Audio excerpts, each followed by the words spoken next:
A mi Dios se da toda la honra y la gloria en este día. Y para todo el que me escucha, Shalom. En el devocional anterior les hablaba de la vida de Moisés y los dejé con una probadita de cuál era el espíritu de Faraón. Les comenté que lo iba a abordar un poquito más hoy, pero en realidad no me va a dar tiempo a hablar de todo. Y también les quiero hablar del espíritu de libertad. Para comenzar, quiero aclarar que esto no se trata de ninguna clase de fantasmas o de espiritismo. Tampoco es una enseñanza de demonios o doctrinas de demonios. Pero quiero empezar primeramente con Hebreos 4, del 12, y dice así: porque la palabra de Dios es viva y eficaz, y más penetrante que toda espada de dos filos, y que alcanza hasta partir el alma y aún el espíritu y las coyunturas y tuétanos, y discierne los pensamientos y las intenciones del corazón. Aquí se ve primeramente que el alma y el espíritu no es la misma cosa, ¿ok? Todos somos seres que estamos compuestos por alma, espíritu, y tenemos la carne, que es como decir el envase. Hay muchos versículos de la Biblia que hablan sobre el alma, que hablan sobre el espíritu. Es más, en la descripción debajo le voy a dejar un link de unos devocionales que hice profundizando un poquito más de esto. Son solamente devocionales. Es toda una teología. No estoy dando clase de teología, pero hay mucho para hablar de lo que es espíritu y alma. Solamente recuerden, son devocionales, los trato más o menos por arriba. Si quieren profundizar más, pues cada cual llega hasta donde puede. Pero en fin, volviendo al tema del espíritu de Faraón. ¿Quién es este espíritu? ¿Cómo actúa este espíritu? Yo les decía que Faraón representaba el orgullo, el creerse igual a Dios, aquel espíritu que se opone a que el pueblo de Dios avance. Es un espíritu de esclavitud, es engañador, es un espíritu obstinado, le gusta tener control, poder. Y la pregunta correcta sería, ¿quién tiene esas características? El que conozca un poquito sabe que el enemigo, desde el principio de los tiempos, tiene las mismas características. En Lucas 10:18, Jesús decía que él había visto caer desde el cielo al mismo enemigo. Se lo pueden leer, yo no se los voy a leer. En Isaías 14, del 12 al 14, también se habla de la caída de Satanás por quererse hacer igual a Dios. El creerse Dios, el querer tomar el trono de Dios. Luego en Ezequiel 28 está el profeta que habla al principio al rey de Tiro, pero le dice las calificaciones que tiene el enemigo. Corazón enaltecido, corazón orgulloso, las ganas de poder. En fin. El Señor siempre dice que Él mira de lejos a los orgullosos y a los humildes. Y no les hablo de una condición de humildad, porque muchas veces confundimos la humildad con el ser pobre. Y eso no tiene nada que ver una cosa con la otra. Hay personas que son pobres y tienen un orgullo mayor que Roma, por decirlo así. Y en cambio la humildad no tiene nada que ver tampoco con el dinero. O sea, hay personas que son humildes y pueden tener mucho dinero. Yo digo que el dinero corrompe a quien tiene el corazón corrompido ya. Porque si hay una persona que es generosa y le dan dinero, pues comparte. Si es una persona que está corrompida y le dan dinero, pues hace todo tipo de aberraciones. Pero en fin, volviendo a la historia de Moisés. Cuenta que cuando Faraón vio a los judíos que crecían en número, él sintió miedo. ¿De qué? Perder el poder. Sintió miedo de que el pueblo se hacía más grande que él. Sintió miedo de perder los esclavos. Pero la palabra de Dios cuenta que Faraón primeramente empezó a darles más trabajo, a explotarlos aún más. pensando que el pueblo se disminuiría, que el pueblo no avanzaría. Pero dice que la palabra de Dios, que el Señor nunca deja a su pueblo. Y hay veces que se molesta con él, pero tiene un pacto hecho con su pueblo. Y dice que el pueblo de Jehová seguía creciendo en número. La historia se encuentra en Éxodo 1, para que se la quiera leer. Esto, por supuesto, enfureció a Faraón, que comenzó a planear un plan más maquiavélico. Esta vez hablaría con las parteras. Esta vez enviaría a matar a todos los bebés varones que nacieran. ¿Y esto no le suena bien parecido a la historia de Herodes, que se encuentra en Mateo 2 a partir del versículo 16? Que también este rey Herodes, cuando supo que iba a nacer un niño que iba a ser el libertador, el rey de los judíos, ¿qué hizo? Envió a matar a todos los niños. De esto también habló el profeta Jeremías, años muchos antes de que naciera Jesús. Y en Mateo 18 se dice así: se oyó un sonido en Rama, sonido de llanto y de dolor. Era Raquel que lloraba por sus niños y no quería que la consolaran, porque ellos ya estaban muertos. ¿Se imagina la matanza de niños cuando Jesús nació?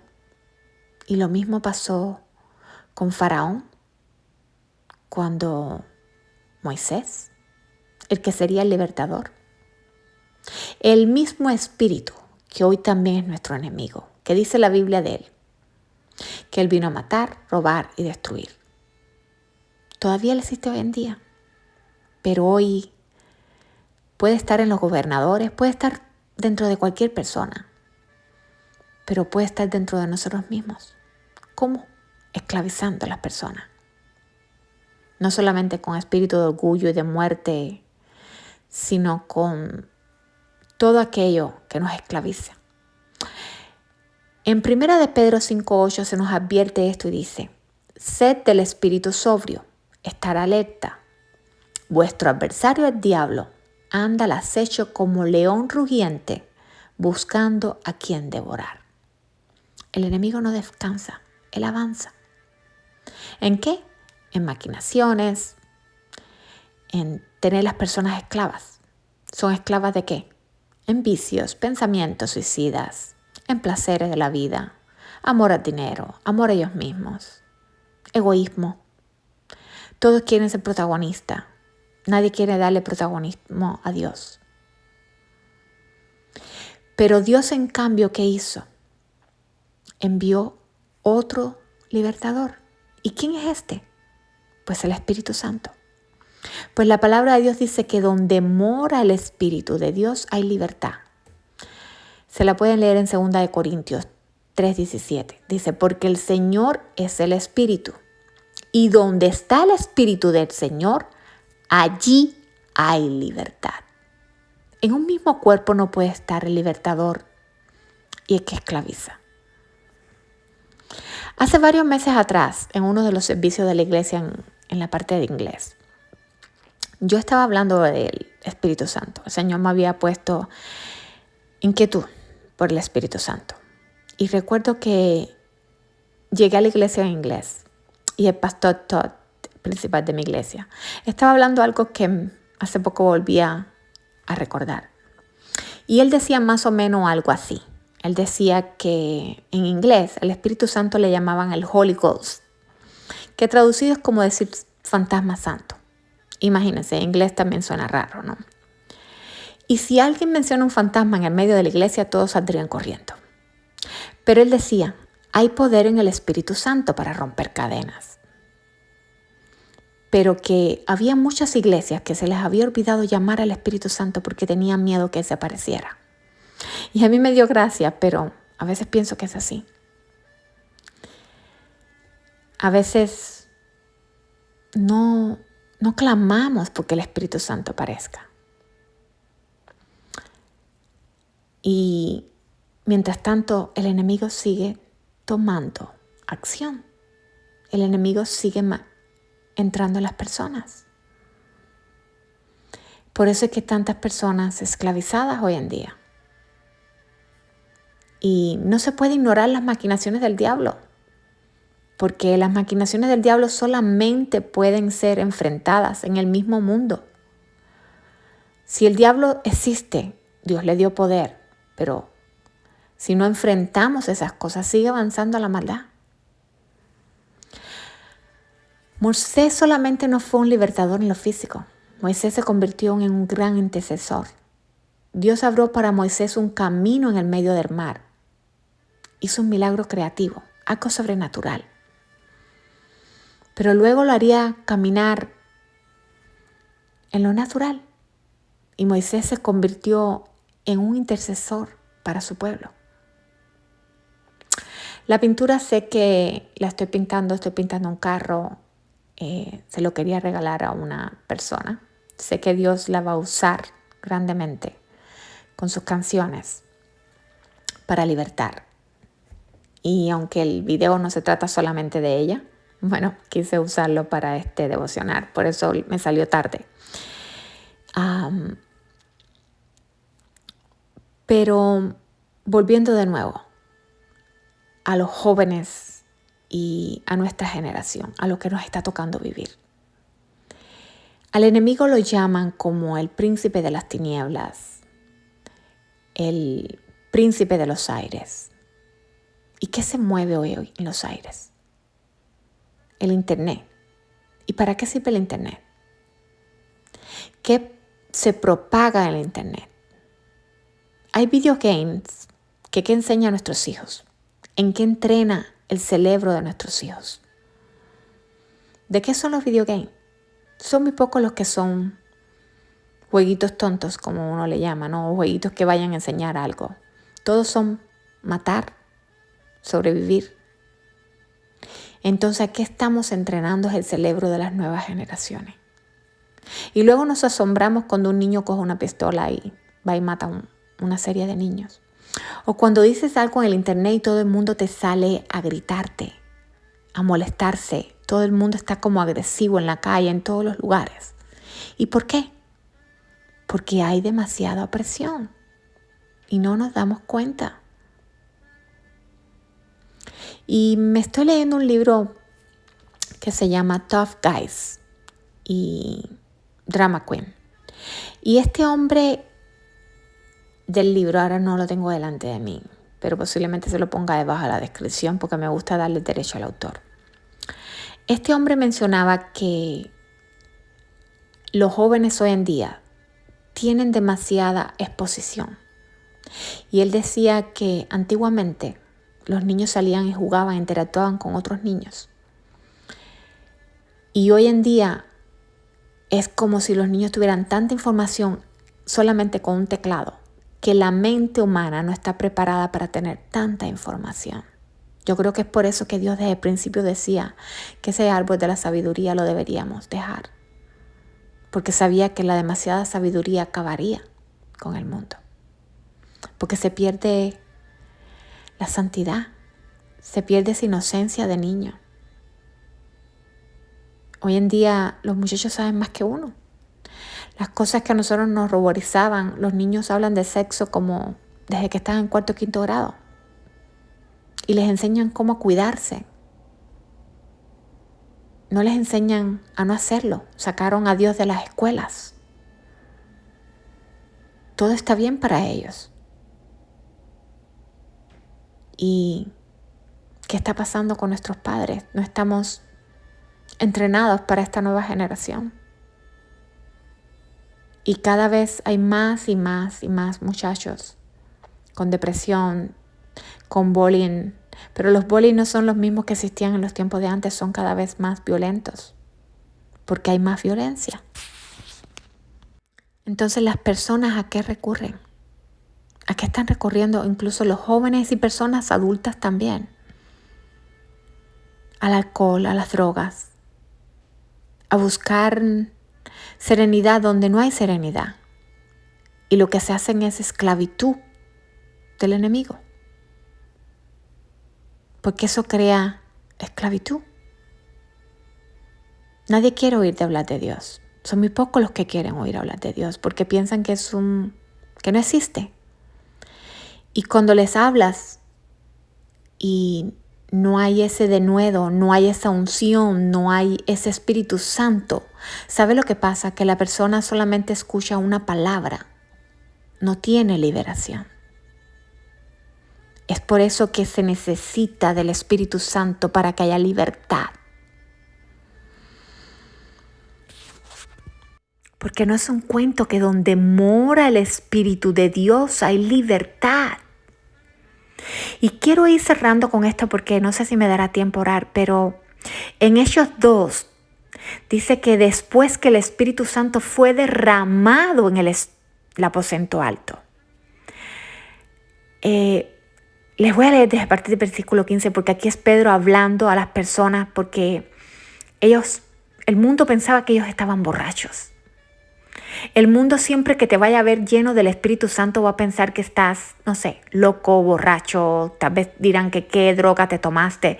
Pero si no se clama al Espíritu Santo, solamente somos una religión más. No hay poder. Y les leo porque Pedro decía así, versículo 15. Estos no están borrachos como ustedes piensan, porque son apenas las 9 de la mañana. Pero el profeta Joel dijo esto sobre lo que está pasando ahora.